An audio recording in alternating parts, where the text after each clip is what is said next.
Hi students, कैसे आप लोग? आपके लिए मैं लेके आया हूँ ज़बरदस्त अमेंडमेंट सीरीज़। तो ये अमेंडमेंट का पहला वीडियो है जिसमें नवंबर दिसंबर के लिए जो जो अमेंडमेंट्स है मैंने कवर किया है।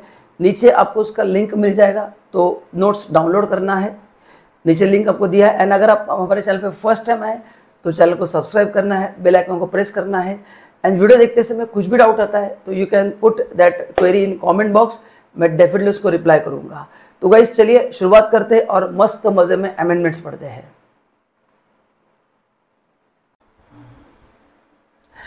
चलो सो हाय गाइस, स्टार्ट करते हैं। पहला चैप्टर सप्लाई में डायरेक्टली अमेंडमेंट क्या है।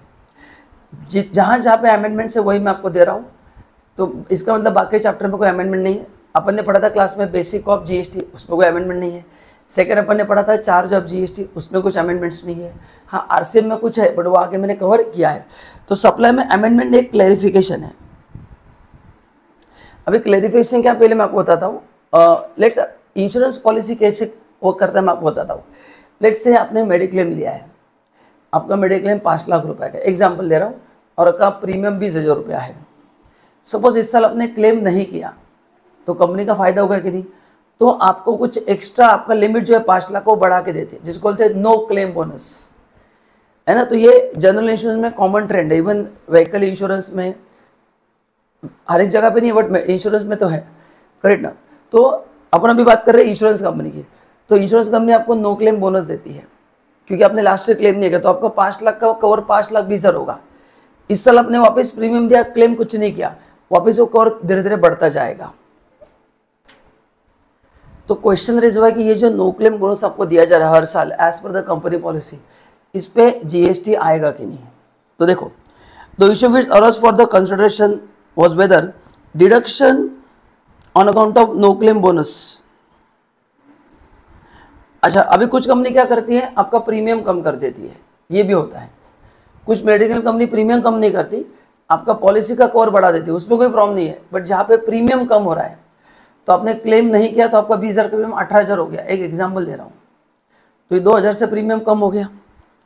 Bye the insurance company from insurance premium payable by the insured can be consider as a consideration for supply provide by insured to the insurance company for agreeing to obligation to refrain from an act during the previous year. मतलब इनका कहना क्या है, ध्यान से सुनना। भी ये तो मैंने जनरल पढ़ लिया है। आपने इस क्लेम नहीं किया तो कंपनी का तो फायदा हो गया, आप क्लेम करते तो कंपनी को कितना नुकसान होता, तो आपका प्रीमियम कंपनी थोड़ा कम कर देगी, आपको मिलेगा डिडक्शन। तो 20,000 का प्रीमियम लेट से 500 रुपये से कम होगा। तो ये जो 500 रुपीज़ है, is it treated as consideration और नॉट।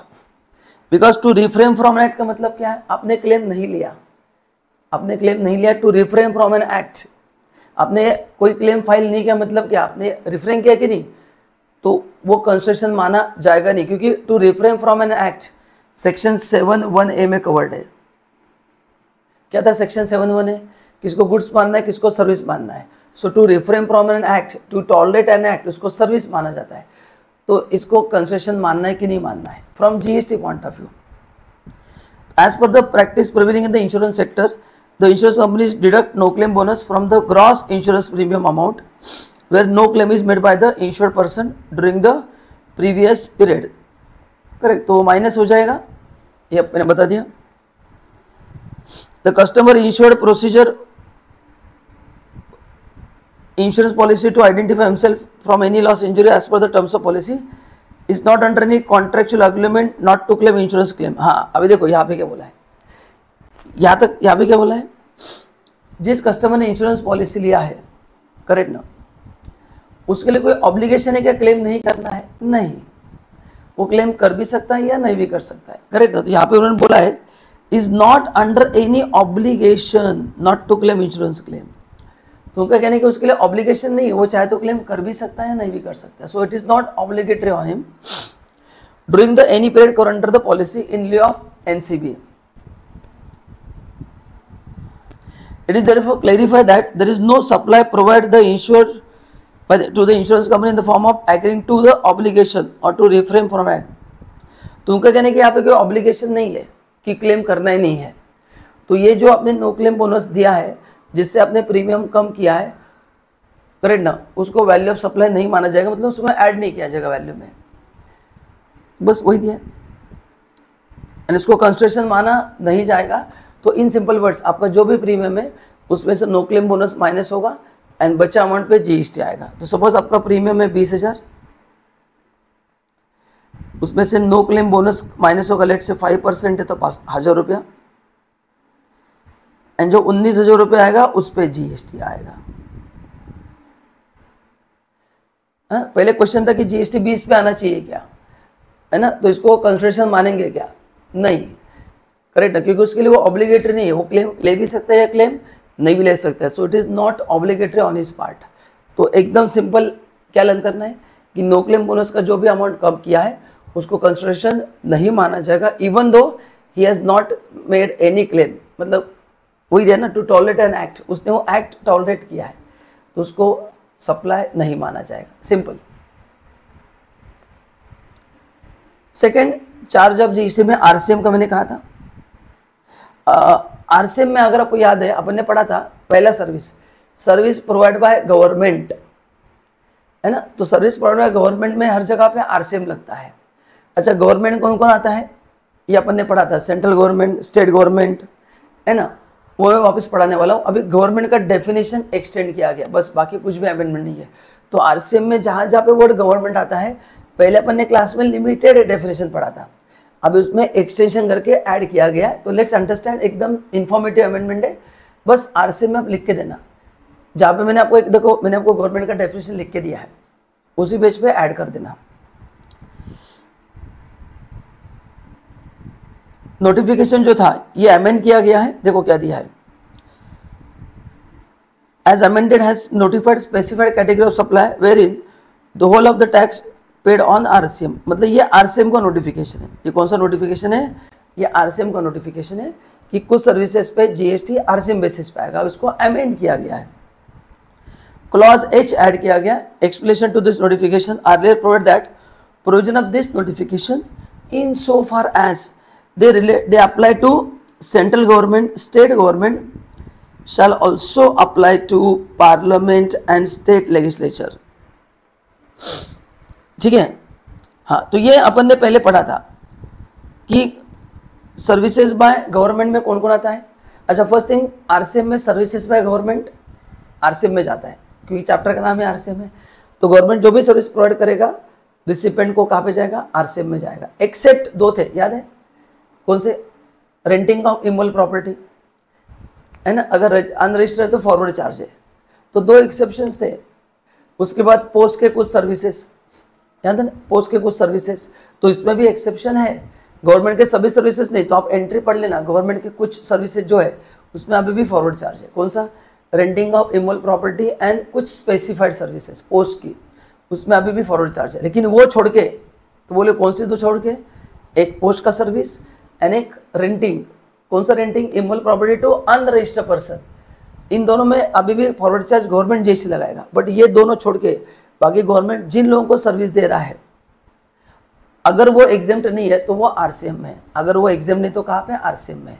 तो पहले ऐसा मत लर्न करना कि गवर्नमेंट की हर एक सर्विस आरसीएम में है, क्योंकि दोस्तों मैं अमेंडमेंट पढ़ा रहा हूँ, तो अमेंडमेंट पढ़ते समय जो आपने पढ़ा है वो नोट सामने रख रहा हूँ, इसलिए मैं रिविजन भी ले रहा हूँ।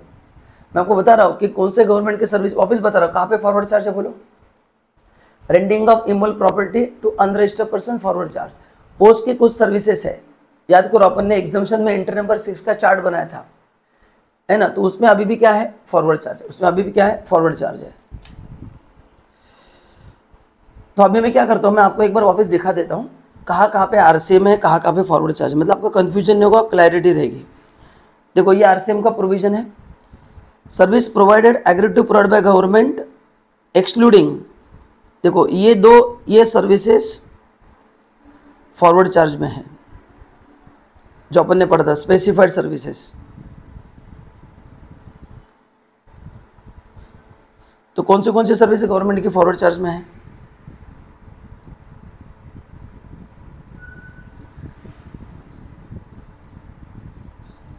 कौन सा कहा था अपन ने अभी, एक रेंटिंग था,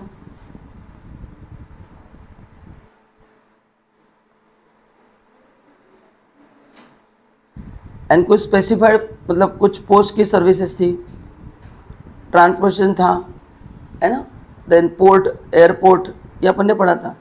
इसमें फॉरवर्ड चार्ज है। अच्छा, इसमें भी इमोबाइल में अनरजिस्टर्ड है तो फॉरवर्ड चार्ज, रजिस्टर है तो वापस रिवर्स चार्ज है। तो ये छोड़ के बाकी जो सर्विसेज है ये सब कहाँ पे है, आरसीएम में है। तो अभी अमेंडमेंट क्या हुआ है, ये गवर्नमेंट का डेफिनेशन एक्सटेंड कर दिया है। पहले के डेफिनेशन में 2 नई चीज़ें ऐड कर दी है, बस, बाकी कुछ नहीं। तो बाकी सब सेम ही है, जहाँ पे फॉरवर्ड चार्ज है वहाँ पे फॉरवर्ड चार्ज रहेगा, जहाँ पे रिवर्स चार्ज है वहाँ पे रिवर्स चार्ज, यहाँ पे कुछ चेंज नहीं हुआ है, कंफ्यूज मत होना। डेफिनेशन ऑफ गवर्नमेंट अमेंड हुआ है। तो देखो, तो आरसीएम के लिए गवर्नमेंट में पहले कौन था, central government, state government, parliament and state legislature. Amendment okay, उसमें अभी किसको ऐड किया, कोर्ट एंड ट्राइब्यूनल को ऐड किया, बस। किसको ऐड किया, कोर्ट एंड ट्राइब्यूनल को ऐड कर दिया है। तो अभी गवर्नमेंट में कौन कौन आएगा, central government, state government, parliament, state legislature, court and tribunal को भी आरसीएम में डाल दिया गया है। इसको आरसीएम में क्या किया गया, डाल दिया गया है, बराबर है। बस इतना ही छोटा सा अमेंडमेंट है, ठीक है। तो ये अच्छे से लर्न करना है कि डेफिनेशन ऑफ गवर्नमेंट उसको क्या कर दिया, एक्सटेंड कर दिया है। ना कुछ एग्जम्पशंस है, अपन ने कुछ कुछ पढ़े हैं, मोस्टली मैंने सब कवर करके दिए है, बट एक बार रिवीजन भी लेते हैं। ये अपन ने पढ़ा था जो एग्जिस्टिंग प्रोविजन, उसमें कुछ अमेंडमेंट्स हुए, कुछ कट हुए, कुछ ऐड हुए हैं। Services by way of renting of residential dwelling for use as a residence, ये एग्जेम्प्ट था। Now except where the residential dwelling is rented to register person, मतलब क्या है, सी रेंटिंग में 2 होता है, एक होता है, देखो रेंटिंग में 2 पार्ट है,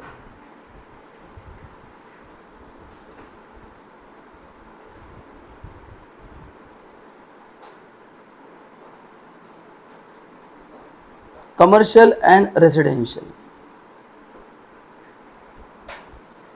कमर्शियल तो टैक्सेबल है,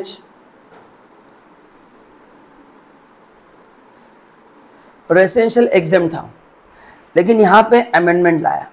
अमेंडमेंट में क्या बोला कि अगर आप रजिस्टर्ड पर्सन को दे रहे हो, ये रेंटिंग किसको हुआ है, मतलब रेंटिंग रेसिडेंशियल का ही हुआ है। और मैंने रेगुलर लेक्चर में कवर किया है, बट काफ़ी बच्चे क्या पुराने लेक्चर लेते हैं, जो लास्ट ईयर उन लेक्चर, उनके लिए मैं सभी अमेंडमेंट्स कवर कर रहा हूँ। This I have already taught you in the lecture, but अगर आपने मेरे लेक्चर 2022 में लिए थे दिसंबर के लिए, तो उनके लिए रिलेवेंट है। जिन लोगों को मैंने जून में पढ़ा है, दिसंबर के लिए पढ़ा है, I have already cover this, but मैं सबके हिसाब से मेरे को सभी अमेंडमेंट्स कवर करने पड़ते हैं। तो रेसिडेंशियल अगर है एंड अगर रजिस्टर्ड पर्सन है तो ये अमेंडमेंट हुआ, तो एग्जम्पशन नहीं मिलेगा। मतलब देखो क्या लिखा है, एक्सेप्ट बोला है। अभी एग्जम्पशन में एक्सेप्ट मतलब क्या होगा, ये टैक्सेबल होगा, बट इसमें 2 केसेस है।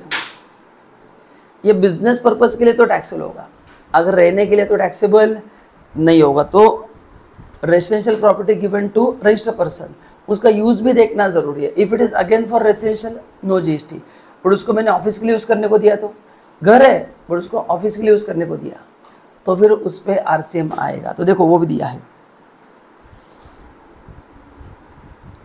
The registered person is a proprietor and he rent a commercial dwelling for his personal capacity, तो जीएसटी नहीं आएगा। Such renting is on his own account and not a proprietary concern, तो GST नहीं आएगा। मतलब ये अगर पर्सनल पर्पस के लिए है तो जीएसटी नहीं आएगा, लेकिन इसको मैंने ऑफिस के लिए लिया तो जीएसटी आएगा। पहले के नोटिफिकेशन कंफ्यूजन क्या था कि रेजिडेंशियल ड्वेलिंग है तो जीएसटी नहीं आएगा, लेकिन उसका यूज भी इंपॉर्टेंट था, और ये तो मैं पहले भी पढ़ाता था कि ये ऐसा नहीं है। Residential dwelling for residential purpose तो जीएसटी नहीं आएगा। मैंने घर आपको ऑफिस करके दिया प्रैक्टिस करने के लिए, you want to start your practice, मैंने आपको उसके लिए घर दिया और वहाँ से आप प्रैक्टिस कर रहे हो, तो कमर्शियल पर्पस है तो उस पर जीएसटी आएगा।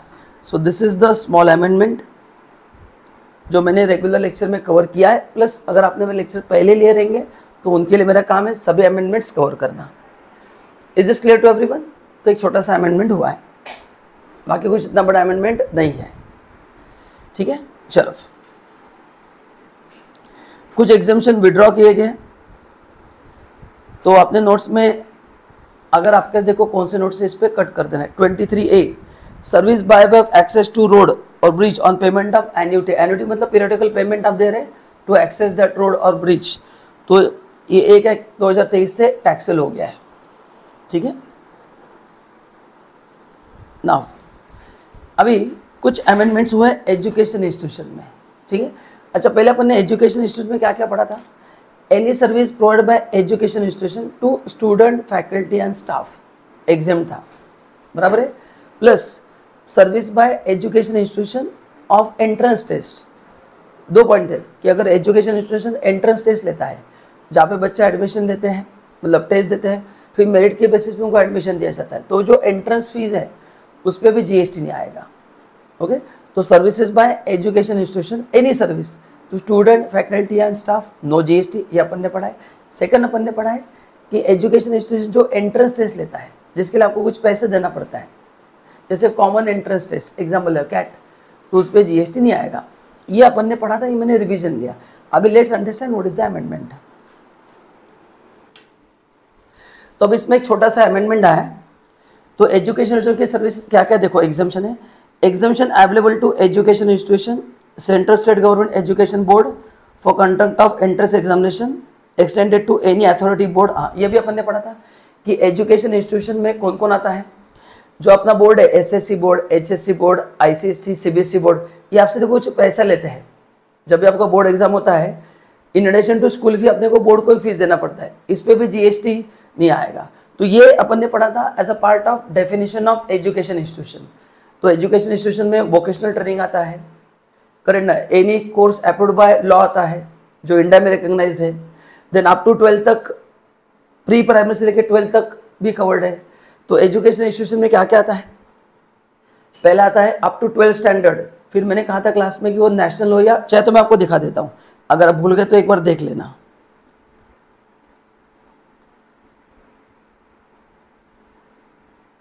एक बार आपको दिखा देता हूँ मीनिंग ऑफ एजुकेशन इंस्टीट्यूशन, मतलब आपको बाद में कंफ्यूजन नहीं होगा कि कौन आता है एजुकेशन इंस्टीट्यूशन में।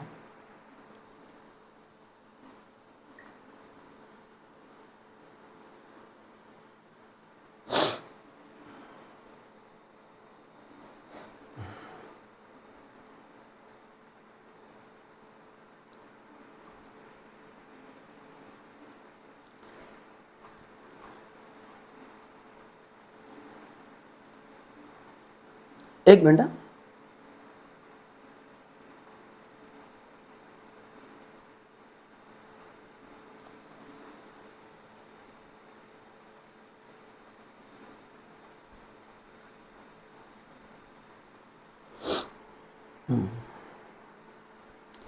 ये 4 लोग आते हैं एजुकेशन इंस्टीट्यूशन में। कौन कौन आता है?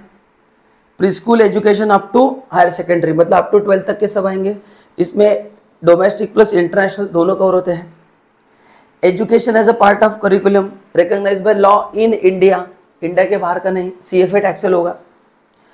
वोकेशनल एजुकेशन, एंड ये था वो जो बोर्ड होते हैं ना, सेंट्रल एंड स्टेट बोर्ड, जो एग्जामिनेशन कंडक्ट करते हैं, उसके लिए जो फीस लेते हैं उस पर भी जीएसटी नहीं आएगा। तो ये है एजुकेशन इंस्टीट्यूशन का डेफिनेशन। अब इसको थोड़ा एक्सटेंड किया गया है। देखो क्या ऐड किया गया, बहुत सिंपल है। उसमें ऐड किया गया है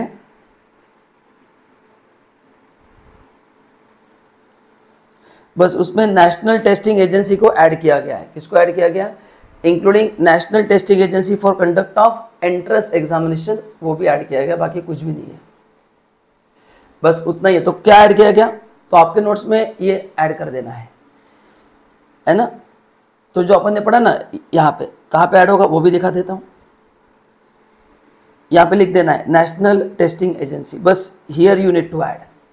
तो आपके मेरे नोट से कोई और नोट से जहाँ पे एजुकेशन इंस्टीट्यूशन का डेफिनेशन है, आपको यहाँ पे क्या लिखना है? फटाफट लिख दो, अभिच, या बाद में लिखना, अभी है तो फटाफट लिख दो, इजी हो जाएगा।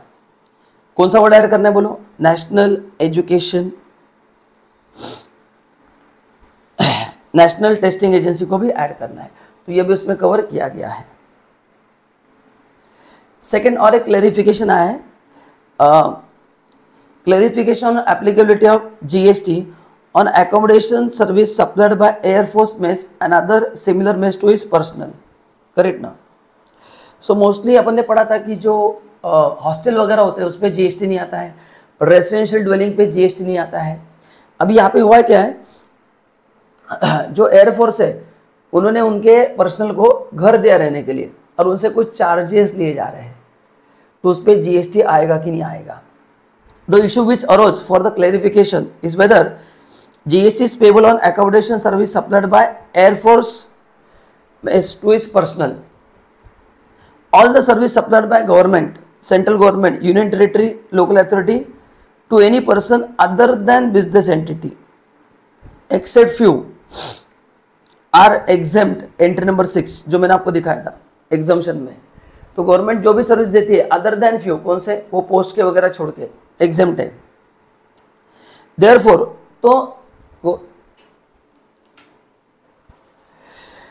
it is clarified that accommodation provided by Air Force mess and other similar mess such as Army, Navy, Parliamentary, Police Forces, ये सबको कवर किया ताकि बाद में कोई और कंफ्यूजन ना हो। टू देयर पर्सनल और any person other than business entity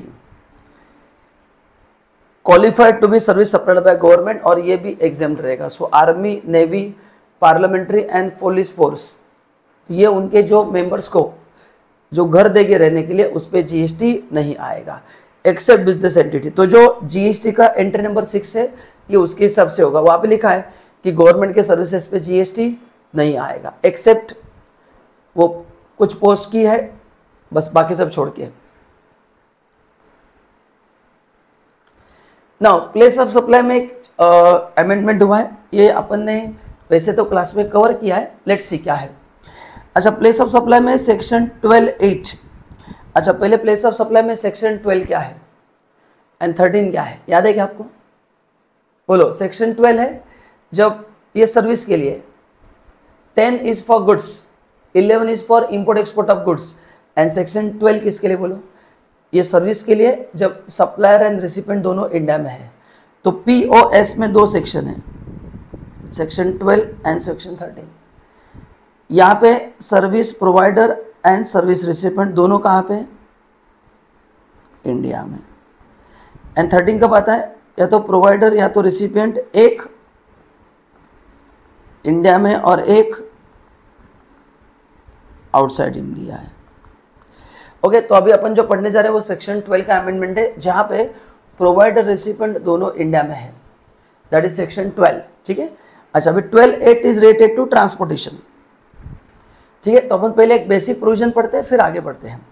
section 12(8) of IGST act provide that place of supply of service by way of transportation of goods including mail courier to registered person shall be the location of such person. मतलब अगर मैं transportation service दे रहा हूँ किसको? Registered person को। किसको दे रहा हूँ?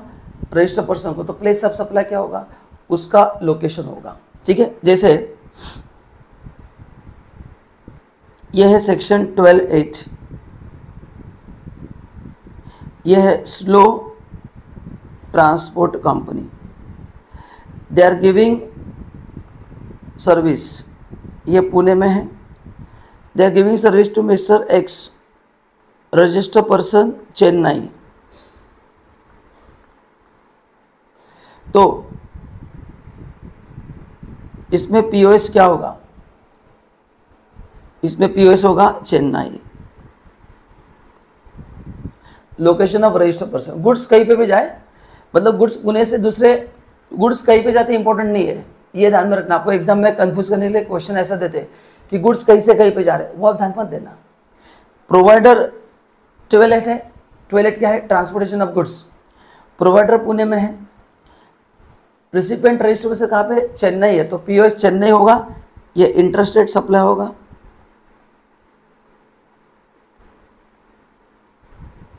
और इस पे आईजीएसटी आएगा। इस पे क्या आएगा? आईजीएसटी आएगा। आपको समझ में आ गया क्या है? सो इसमें आईजीएसटी आएगा, ये अपन ने पढ़ा है, मैं जैसे रिवीजन ले रहा हूँ। ठीक है, हो गया। आप चाहे तो उसको लिख कर रखना। अच्छा, एंड अनरजिस्टर्ड है तो वो भी बता देता हूँ। अनरजिस्टर्ड पर्सन है तो पीओएस क्या होता है? Where the goods handed over.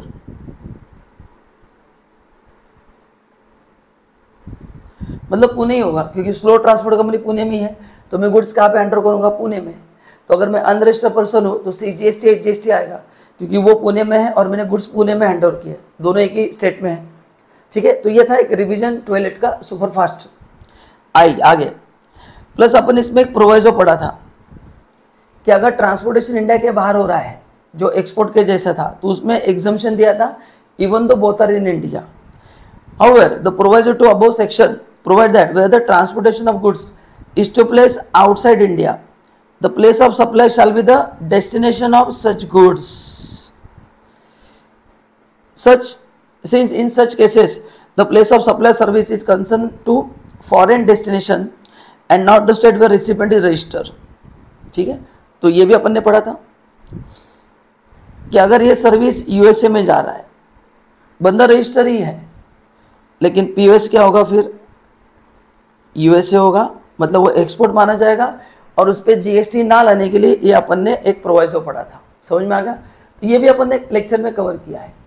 दोनों इंडिया में है, बट गुड्स अगर इंडिया के बाहर जा रहे हैं तो POS place of registered person नहीं होगा, POS क्या होगा, डेस्टिनेशन आउटसाइड इंडिया, ताकि उस पर GST ना लगे। ये गवर्नमेंट की कोशिश थी। ठीक है, अभी इसमें तो ये अपन ने पढ़ा है, ये मैंने रिवीजन लिया, इसमें अमेंडमेंट नहीं हुआ है। अभी अमेंडमेंट कहाँ पे सर, आगे। अच्छा, डाउट कहाँ पे रेज किया गया है, ITC मिलेगा कि नहीं जो इंडिया में लोकेटेड है उसको। The doubts were being raise regarding the availability of ITC of said services to recipient located in India. तो जो रिसिपिएंट है उसको ITC मिलेगा कि नहीं, उसके रिगार्डिंग क्लैरिफिकेशन है। तो देखो क्या है, पहला बताता हूँ मैं, don't worry. In case of supply of service by way of transportation of goods, including courier, where transportation of goods to place outside India and supply recipient are in India, what will be the place of supply? ये मैंने बता दिया। What will the place of supply? बोलो बोलो क्या होगा place of supply? Destination outside India। क्या होगा? Destination outside India। ये अपन ने पढ़ा है। ठीक है, अभी देखो एक एग्जाम्पल देता हूँ। X is a person registered under GST in the state of West Bengal who intend to export goods to person Y located in Singapore. X avail the service for transportation of goods by air to Singapore from an cargo operator Z who is also registered under GST of West Bengal. तो दो लोग हैं यहाँ पे, X and Z। X को goods Singapore भेजना है, ये अभी वेस्ट बंगाल में है। उसने Y में एक वेस्ट बंगाल में एक ट्रांसपोर्टर Z उसको अप्रोच किया, बोला भाई मेरे गुड्स तो वेस्ट बंगाल लेके जा।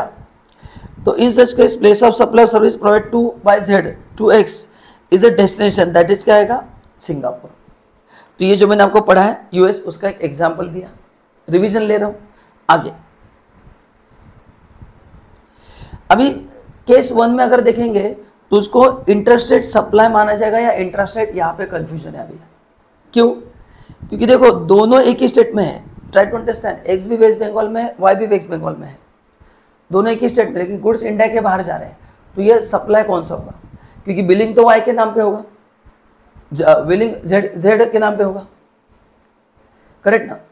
तो ऑपरेटर Z वेस्ट बंगाल में है और X भी वेस्ट बंगाल में, तो Z जो बिलिंग बनाएगा वो X से पैसा लेगा, दोनों वेस्ट बंगाल में है, लेकिन गुड्स तो इंडिया के बाहर जा रहे हैं। तो ये कौन सा सप्लाई होगा, ध्यान दो।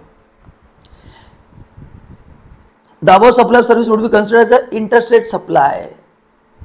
क्यों? क्योंकि व्हाट इज इंटरस्टेट सप्लाई कैसे डिफाइन होता है, अपन ने पढ़ा था सेक्शन 75। डेस्टिनेशन देखा जाएगा इंडिया के बाहर, तो इस पे IGST आएगा। क्या आएगा? IGST आएगा फॉर ट्रांसपोर्टेशन ऑफ गुड्स।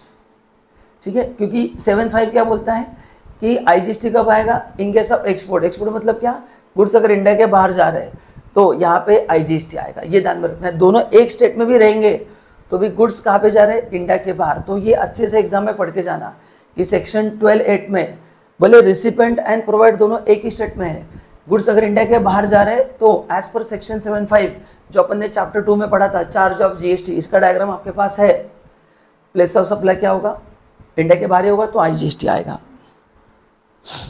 ठीक है, नाउ एंड जो मेन क्वेश्चन है उसको ITC मिलेगा कि नहीं मिलेगा, ये क्लैरिफिकेशन आए। Section 16 lays out the eligibility condition for taking ITC, whereas section 17 provide apportionment of credit and block credit. The said provision of law do not restrict the availment of ITC by recipient located in India if the place of supply is outside India. तो if I read section 16 and 17, कहीं पे भी block नहीं है, तो यहाँ पे बोला है कि आपको ITC मिलेगा, बस इतना ही अमेंडमेंट है। क्योंकि सेक्शन 16 में ऐसा कोई रिस्ट्रिक्शन नहीं डाला है, उन्होंने बेस कौन सा लिया है, सेक्शन 16 पढ़ लो, 17 पढ़ लो। सप्लाई रिसिपेंट दोनों इंडिया में है, प्लेस ऑफ सप्लाई इंडिया के बाहर है, तो उसको कहीं पे भी ना ब्लॉक रेट में डाला है जो सेक्शन 17(5) है, ना 16 में ऐसा कुछ लिखा है। तो गवर्नमेंट ने क्या बोला है, आपको ITC मिलेगा, कोई नहीं रोक सकता। ये एग्जाम में आ सकता है, बट ये एक लाइन समझने के लिए मैंने पूरा प्रोविजन आपको समझा दिया है, तो अभी आपको टेंशन नहीं, मैंने डायरेक्ट अमेंडमेंट नहीं पढ़ा रहा हूँ, हर एक प्रोविजन पहले एक्सप्लेन कर रहा हूँ, रिविजन ले रहा हूँ, फिर पढ़ा रहा हूँ। ठीक है, तो आपको ITC मिलेगा। तो यहाँ पे आपको X को ITC मिलेगा, Z जो IGST लगाएगा। तो देखो यहाँ पे हो क्या रहा है, X एंड Z दोनों एक ही स्टेट में, वेस्ट बंगाल। ठीक है, Z ने सर्विस कहाँ पे दिया है, सिंगापुर, तो इसको इंटरस्टेट सप्लाई माना जाएगा। फिर ये जो इनवॉइस देगा इसको, इस पे IGST आएगा और इस IGST का X को पूरा क्रेडिट मिल जाएगा। बस इतना ही आपको समझना है, बाकी कुछ भी नहीं समझना है। ठीक है, क्योंकि ना 16-17 में किधर भी वो आता नहीं है, किधर भी रिस्ट्रिक्शन नहीं है, तो गवर्नमेंट ने कहा अगर रिस्ट्रिक्शन नहीं तो हम क्रेडिट लेने में कोई प्रॉब्लम नहीं, आप बिंदास क्रेडिट ले सकते हैं। ठीक है,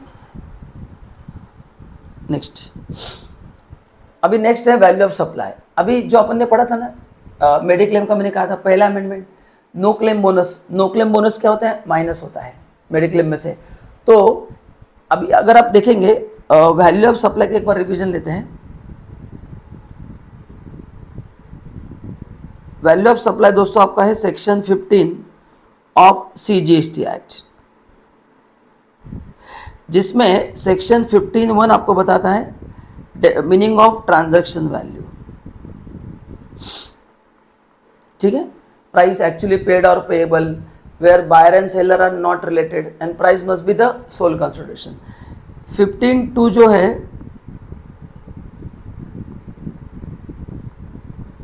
वो है इंक्लूजन्स। वो क्या है, इंक्लूजन्स है, जिसमें 5 इंक्लूजन्स अपन ने पढ़े हैं। 15(3) जो है वो है एक्सक्लूजन्स, जिसमें 2 आते हैं, दोनों डिस्काउंट ही है। पहला डिस्काउंट बिफोर सप्लाई है,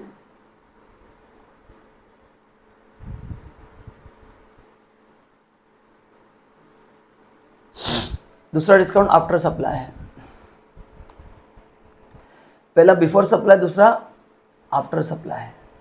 ठीक है, हाँ अभी याद करो अपन ने स्टार्ट में जो पढ़ा था मेडिक्लेम का, मैंने कहा था नो क्लेम बोनस प्रीमियम में से माइनस होता है। ये माइनस करना यहाँ पे लिखा नहीं है, क्योंकि एज पर सेक्शन 15(3) 2 ही डिडक्शन है, आप चेक करना कौन से 2 है, डिस्काउंट ये दोनों, एक 1 is before supply and 1 is after supply. तो उसका क्लैरिफिकेशन आए कि वो 15(3) में अलाउ होगा कि नहीं होगा, है ना। अच्छा, उधर क्या बोला है, उसको सप्लाई नहीं मानेंगे, लेकिन अभी यहाँ पे क्वेश्चन है कि ठीक है आप कस्टमर से मत लो, माइनस किया जाएगा, बट GST के लिए माइनस होगा कि नहीं होगा, ये यहाँ पे क्लैरिफिकेशन आया है। अपन ने चैप्टर 1 में जो पढ़ा था उसमें क्या लिखा था कि वो नो क्लेम बोनस को कंसिडरेशन नहीं माना जाएगा, उसको वैल्यू ऑफ सप्लाई नहीं माना जाएगा। अभी ये क्लैरिफिकेशन है, क्योंकि आप वैल्यू में से माइनस कर रहे हो, मेडिक्लेम में से माइनस कर रहे हो ना, बट यहाँ पे तो 2 ही चीज़ें माइनस करना अलाउड है। तो अपने को समझना है कि नो क्लेम बोनस जो है वो यहाँ पे आता है या नहीं आता है। ठीक है, चलो पढ़ते। तो आई होप आपको याद आ गया कि ये ठीक है। आइए पढ़ते, देखो क्या लिखा है। No claim bonus permissible as a deduction under section 15(3)(a for the purpose of calculation of value of supply दिया है। The issue arose for the clarification whether no claim bonus provide by the insurance company to insured can be considered as an admissible discount for the purpose of determination of value of supply of insurance service provided by the insurance company। हाँ, मतलब उसको discount मानना है कि नहीं, क्योंकि no claim bonus मतलब एक डिस्काउंट ही दिया आपने उसको। एंड अल्टीमेटली जब भी चीज़ कोई वैल्यू में से माइनस होती है, तो नाम कुछ भी दो, कॉमन मैन उसको डिस्काउंट ही बोलता है। हम बोलते हैं मेरे को डिस्काउंट मिला, तो यहाँ पे क्लैरिफिकेशन आया कि इसको डिस्काउंट मानना है या नहीं मानना है। As for 15(3)(a), the value of supply shall not include any discount which is given before और at the time of supply if it is duly recorded on the invoice. और मैंने जो आपको बताया था मेडिक्लेम, वो भी इनवॉइस में मेंशन था, इसलिए मैंने स्टार्ट में आपको न्यूमेरिकल बना के दिखाया था कि 20,000 minus no claim bonus and फिर जीएसटी ऐड किया था। The insurance company make disclosure of the fact of availability of discount in the form of NCB. तो इंश्योरेंस कंपनी भी उस पर लिखती है subject to certain condition to the insured in the insurance policy document itself and also provide details of NCB in the invoice also. काम हो गया। The pre disclosure of NCB amount in the policy document and specific mention of discount in the form of NCB, मतलब ये policy में भी रहता है और बिल में भी रहता है। मतलब आप पॉलिसी लेते समय वो लिखा रहता है कि अगर आपने क्लेम नहीं किया तो आपको नो क्लेम बोनस इतना मिलेगा, और ये इनवॉइस में भी दिखता है, तो उसको डिस्काउंट ही माना जाएगा और उसको माइनस किया जाएगा। It is therefore clarified that NCB is permissible as deduction under section 15(3)(a for the purpose of calculation of value of supply, इसको माना जाएगा। Accordingly where the deduction on account of NCB is provided in the invoice issued by the insurer to the insured, GST shall be levied on actual insurance premium amount payable by policy holder after deduction of NCB। मैंने start में आपको numerical करके बताया था, ये correct था कि 20,000 minus no claim bonus 1,000 रुपया, 19,000 पे 18% जीएसटी आएगा। 19,000 पे क्या होगा? 18% जीएसटी आएगा। खत्म। तो ये अपने स्टार्ट में पढ़ा था, बस मैंने अभी आपको उसका क्लैरिफिकेशन दिया ना। और एक क्लैरिफिकेशन आया है जो अपने को पढ़ना है। चलो अभी नेक्स्ट क्लैरिफिकेशन। अभी ये जो क्लैरिफिकेशन आया है उसके लिए मैं आपको एक प्रोविजन का पहले रिवीजन करा देता हूँ, फिर आपको क्लैरिफिकेशन समझ में आएगा। ठीक है, जैसे पहला मैंने आपको रिवीजन करा के दिया, अभी इसका भी रिवीजन करते हैं। देखो क्या है, आपको आना है एग्जामिनेशन चैप्टर में एंट्री नंबर 34।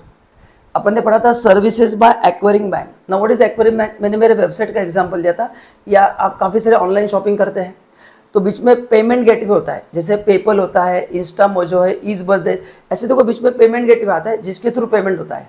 मतलब आप पहले मेरे वेबसाइट पर जाके पेमेंट करते हो, फिर वो प्रोसेस होकर हमारे वेबसाइट हमारे अकाउंट में आता है, तो वहाँ तक के ये जो सेटलमेंट करती है, अगर 2,000 रुपये तक है in single transaction through debit card, credit card, charge card और एनी अदर कार्ड, उस पर जीएसटी नहीं आएगा।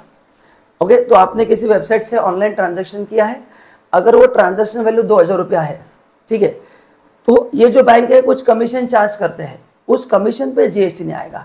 आपने जो खरीदी की है उस पर तो जीएसटी आएगा। तो पहले समझ लो, ये जो पेमेंट गेटवे है, पेपल, इंस्टामोजो, ईज़बज़, बहुत सारे हैं, ये अगर आपने 2,000 तक कुछ ऑनलाइन परचेस किया है तो 2,000 में इनका कमीशन रहेगा। तो अगर आप 2,000 का प्रोडक्ट खरीदते हैं तो मेरे को 2,000 नहीं आता, उनका 2% कमीशन रहता है, तो उस कमीशन पे जीएसटी नहीं आएगा।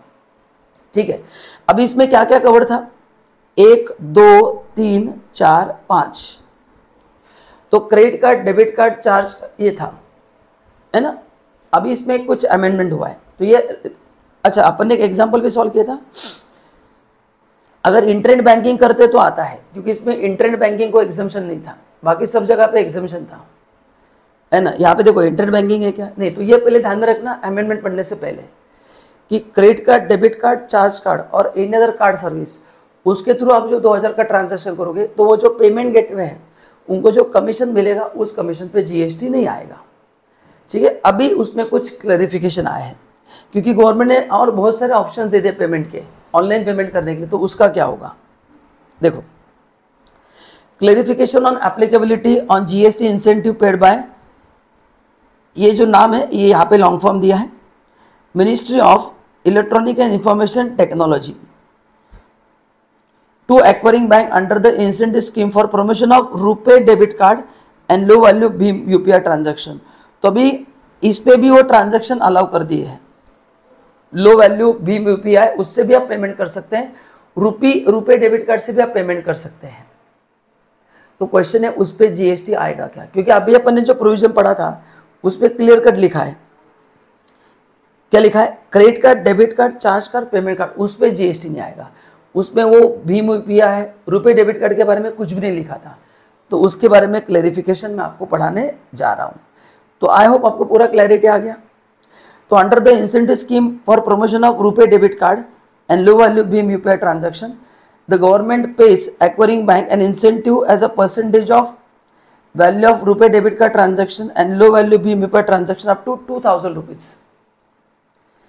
The payment and settlement system prohibit bank and system provide to from charging any amount from person making receiving payment through, हाँ मतलब ये जो गवर्नमेंट ने कहा है कि इसके ऊपर आप कोई चार्जेस नहीं लगाओगे क्योंकि गवर्नमेंट भीम यूपीआई को एंड रुपए डेबिट कार्ड को प्रमोट करना चाहती है। The service supplied by acquiring bank in digital payment system in case of transaction through RuPay Bhim is same as service they provide in case of transaction on any other card. तो पहले part में क्या दिया है, government ने कहा है सबको कि अगर रुपए डेबिट कार्ड हो रहे लो वैल्यू भीम पे ट्रांजैक्शन अप टू 2000 है तो कोई भी बंदा पैसे चार्ज नहीं करेगा एंड वो अमेंडमेंट वहाँ पे भी एप्लीकेबल है। ओके तो ये जो पेमेंट गेटवे वगैरह जितने भी उनके लिए भी सेम प्रोविजन है। तो अभी आप इनसे भी पेमेंट करते हैं ऑनलाइन एंड ट्रांजैक्शन वैल्यू 2000 तक है, उस पर जीएसटी नहीं आएगा, उस पर मतलब उनके कमीशन पे जीएसटी नहीं आएगा। ओके तो सेम बोला है उन्होंने, क्लियर कर दिया है। तो उसमें आपको क्या ऐड करना है, अभी रुपे एंड भीम यूपीआई आपको यहाँ पे ऐड करना है, खत्म। यहाँ पे क्या ऐड करना है आपको, रुपे डेबिट कार्ड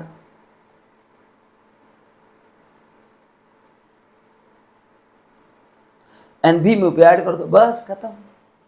इसलिए मैं आपको तो मैं सभी अमेंडमेंट्स आपको प्रोविजन पहले बता रहा हूँ फिर अमेंडमेंट्स पढ़ा रहा हूँ। खाली अमेंडमेंट्स पढ़ के मतलब नहीं है, वो लिंक होना भी जरूरी है, ठीक है। तो उसमें ऐड कर देना, बस इतना ही बोला है, सेम वर्ड बोला है। The only difference that consideration for such service instead of being paid by merchant और user of the card it is paid by central government in the form of incentive. पहले जो payment gateway आपको commission देता था उनको मिलता था, अभी गवर्नमेंट के थ्रू पैसा आ रहा है, कोई फर्क नहीं पड़ता, ठीक है। तो ये टैक्सेबल नहीं होगा, सिंपल, ये भी 2000 तक ये भी टैक्सेबल नहीं होगा। तो ना even if you make payment through RuPay debit card भीम यूपीआई अप टू 2000 रुपीज तो उसमें भी टैक्स नहीं आएगा क्योंकि ऑलरेडी 2000 तक है। अच्छा किस पे टैक्स नहीं आएगा, ये जो कमीशन वगैरह लगाते हैं उस पर अगर है तो नहीं आएगा।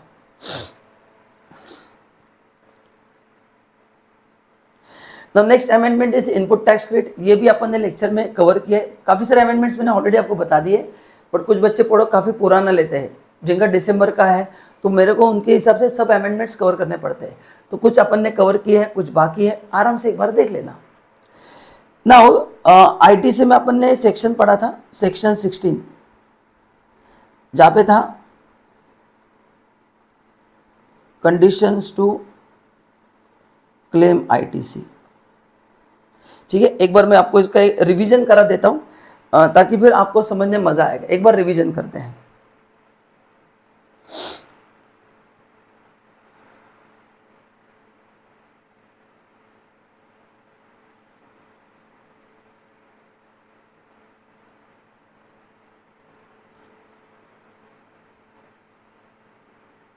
सब लोग ध्यान दो, मैं पहले सेक्शन 16 का रिवीजन ले रहा हूँ। आईटीसी का सेक्शन 16 बोलता है क्या क्या कंडीशन है टू टेक क्लेम क्रेडिट। तो 16(1) बोलता है कि आप रजिस्टर पर्सन होने चाहिए, आपने जो इनपुट्स लिए उस पर टैक्स लगना चाहिए एंड आपने उसको यूज़ किया इन द कोर्स फर्दरेंस। 16(2) बोलता है कि आपके पास इनवॉइस होना चाहिए, गुड्स रिसीव्ड होना चाहिए, है ना। उसमें अपन ने पढ़ा था कि अगर गुड्स इंस्टॉलमेंट में मिला है तो फिर लास्ट इंस्टॉलमेंट में क्रेडिट मिलेगा। देन ये प्रोवाइजर जो है ना, हाँ इसके रिलेटेड क्लैरिफिकेशन है। प्लस अपन ने ये भी पढ़ा था कि जो सप्लायर है उसने रिटर्न फाइल करना चाहिए, उसने टैक्स पे करना चाहिए एंड मेरे को गुड सर्विस मिलने के बाद मैंने आपको 180 डेज में पेमेंट करना चाहिए including value of supply plus GST. ये मैंने आपको सब पे करना चाहिए, ये मैंने आपको सब पे करना चाहिए। नहीं पे किया तो क्या होगा, रिवर्स होगा, फिर मेरे को इंटरेस्ट देना पड़ेगा एंड बाद में आपको मैं सपोज 9 मंथ्स के बाद मैंने आपको पैसा दिया, सी ऐसा तो नहीं होगा मैं आपको पे नहीं करूँगा, मैंने 9 मंथ्स के बाद आपको पे किया तो वापस मेरे को क्रेडिट मिलेगा। तो ये चार्ट मैंने क्लास में बताया था और आपके पास लिखा हुआ भी है। तो ये था रिवीजन। तो ये जो 180 का प्रोविजन है ना उसमें क्लैरिफिकेशन है, बट अगेन अपन कवर कर चुके हैं।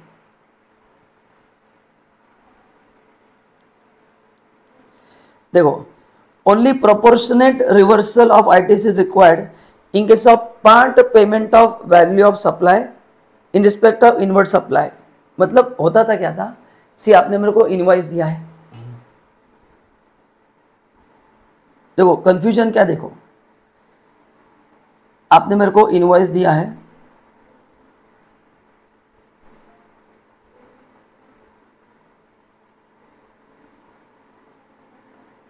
सिक्सटीन जनवरी 2023 का, इसमें वैल्यू है 2 लाख रुपया, जीएसटी है 36,000,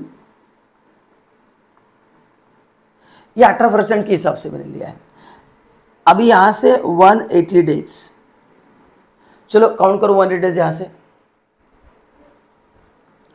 करो काउंट, 16 को कंसिडर नहीं करना है, तो जनवरी के 15 होंगे, फेब 28, मार्च 31, अप्रैल 30, मई 31,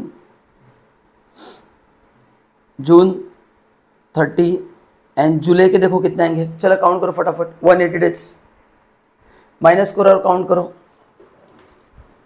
मैं भी करता हूँ सॉल्व। तो जनवरी के 15, फेब, मार्च, अप्रैल, मई, जून, जुलाई के 15, तो 15 जुलाई 2023 को ये 180 डेज खत्म हो रहे हैं।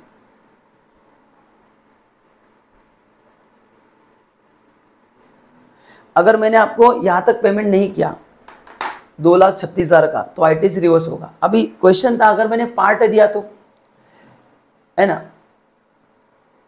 अगर मैंने फुल पे किया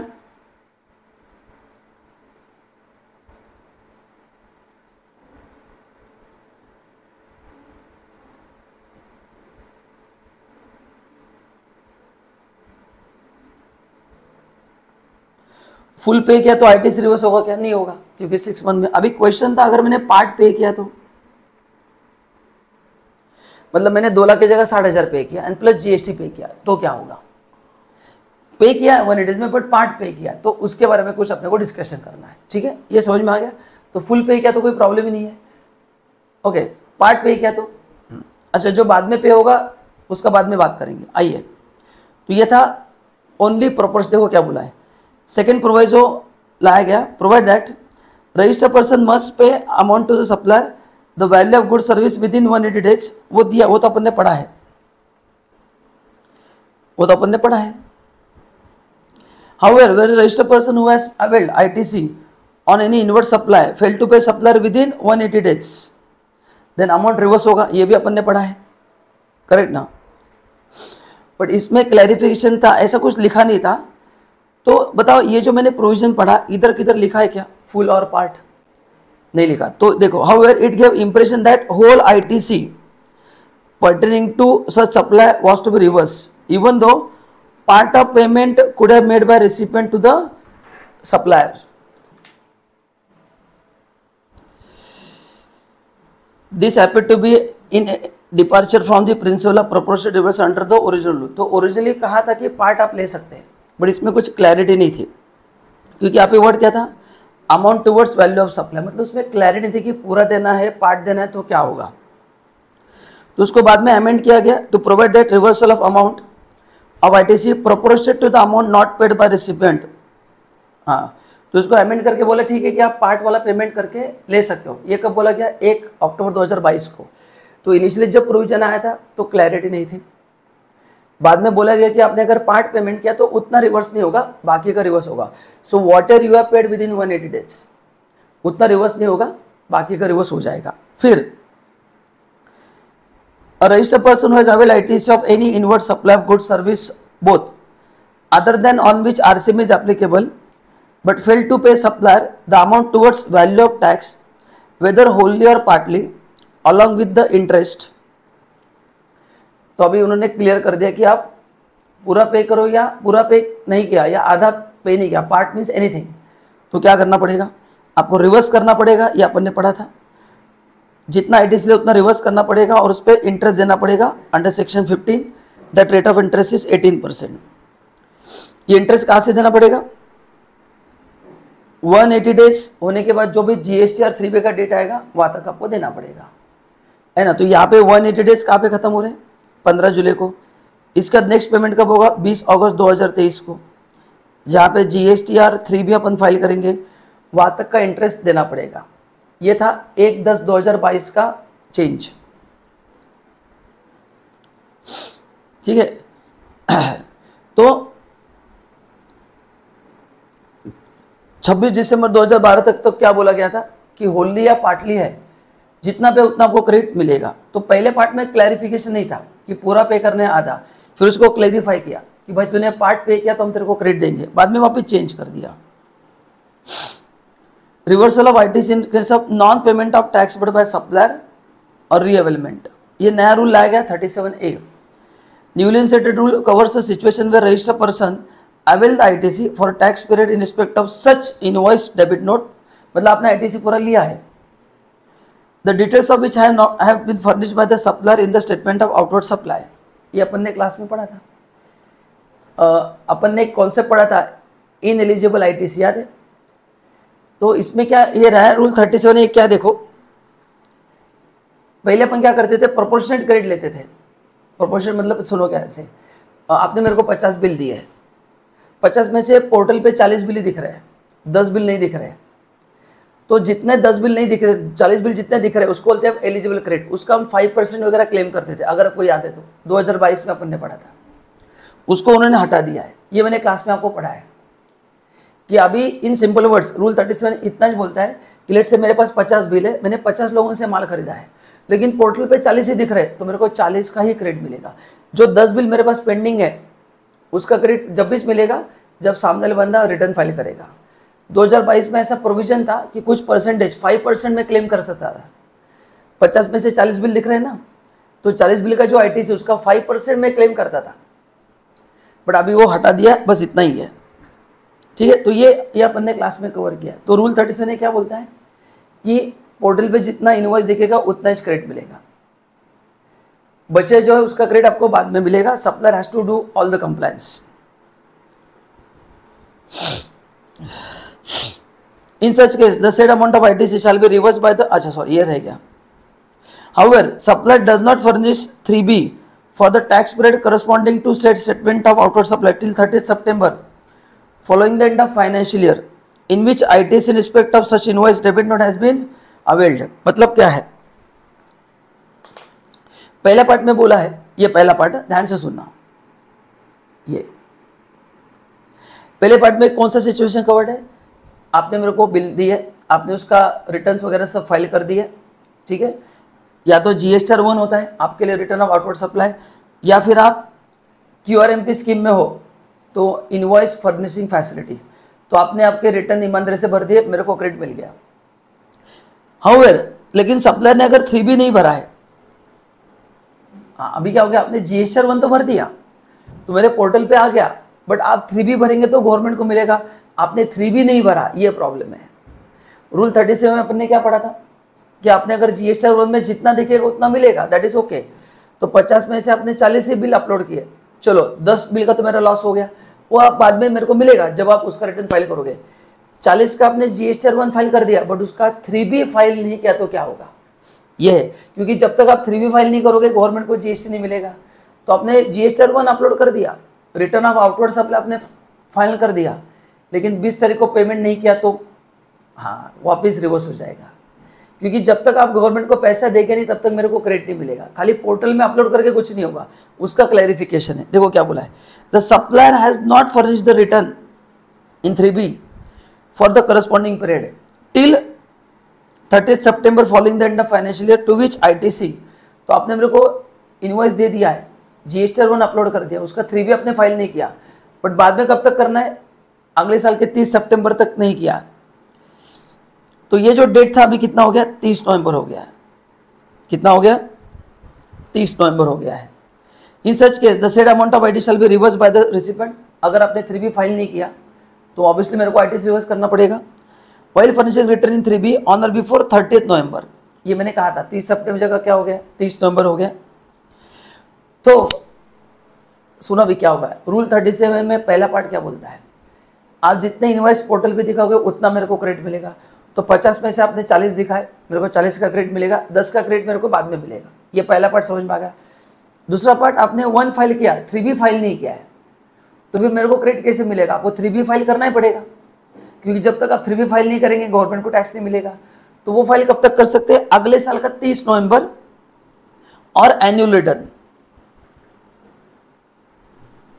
following and of financial year ITC रीअवेल्ड। ठीक है, तो अगर आपने 30 नवंबर तक 3B फाइल नहीं किया तो फिर मेरे को ITC रिवर्स करना पड़ेगा। However the said amount of ITC not reverse by the recipient, such amount shall be payable along with the interest under section 50। तो गलती आपकी है, आपने GST 1 फाइल किया, 3B फाइल नहीं किया। आपको 3B फाइल करने का समय कब तक हो गया? अगले साल के 30 नवंबर तक। उसके बाद भी आपने नहीं किया तो फिर मेरे को रिवर्स करना पड़ेगा, मेरे को इंटरेस्ट देना पड़ेगा। लेकिन बाद में आप जब भी फाइल कर दोगे 3B, मैं वापस रीअवेल कर सकता हूं। क्या कर सकता हूं? Further where the said supplier subsequently furnish the return in 3B for the said tax period, मैं बाद में उसको रीअवेल कर सकता हूं। ठीक है, तो ये अपन ने पहले रूल इतना ही पढ़ा था कि आपने जो GST दिखा उतना मिलेगा। उसमें ऐड क्या क्या खाली 1 में तुमको दिखा के मतलब नहीं, तुमको 3B भी फाइल करना है, क्योंकि तुम 3B फाइल करोगे तो गवर्नमेंट को GST मिलेगा। एंड 3B फाइल करने का लास्ट डेट क्या आपको? अगले साल का 30 नवंबर। उस तक भी नहीं किया तो फिर मेरे को रिवर्स करना पड़ेगा। एंड जिस दिन से मैंने क्रेडिट लिया है वहां से till the date of payment मेरे को इंटरेस्ट देना पड़ेगा। यस, एंड बाद में अगर आपने भर दिया तो वापस मेरे को उसका रीअवेलमेंट होगा। तो ये था एक छोटा सा अमेंडमेंट जो मैंने आपको बता दिया। ठीक है, यहाँ तक कोई प्रॉब्लम? तो यहाँ तक अपन ने 6 चैप्टर के अमेंडमेंट्स कंप्लीट किए हैं। आप इतने एक बार देख लो, एंड अगले पार्ट में अपन बचे अमेंडमेंट्स कंप्लीट करेंगे और उसका इस सब का मैं एक बार रिवीजन भी लूंगा एंड फिर अपन अच्छे से पढ़ेंगे। And if you want any other information आप नीचे कमेंट में डाल सकते हैं, मैं डेफिनेटली रिप्लाई करूंगा। Thank you so much.